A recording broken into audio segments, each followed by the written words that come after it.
Franc Sušnik, župan in poslanec z ženo Mileno in sinovom Lukom in Jernejem živi v rojstnem kraju Čeplje. Sušnikovi so si v Čepljah v začetku 90-ih let zgradili prijetno stanovanjsko hišo. Vsak dan se Franc Sušnik najprej napoti na občino Vransko, kjer ima tudi poslansko pisarno. Vesel sem, da ste mi zaupali upravljati odgovorno funkcijo poslanca in župana, tako lahko delam in skrbim za našo Savinjsko dolino.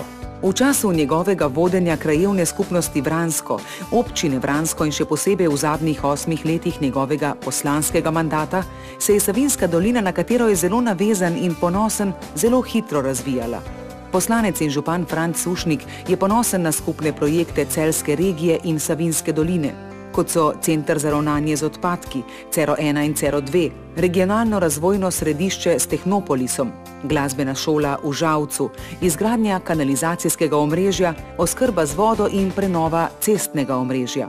Kot župan pa je upravičeno ponosen na prenovljene vrtec, šolo in športno dvorano Vransko, urejen center trga Vransko, urejena križišča na regionalni cesti, na daljinsko ogrevanje na lesno biomaso Vransko in še posebej na poligon za trening varne vožnje Vransko, ki je nedvomno projekt širšega nacionalnega pomena.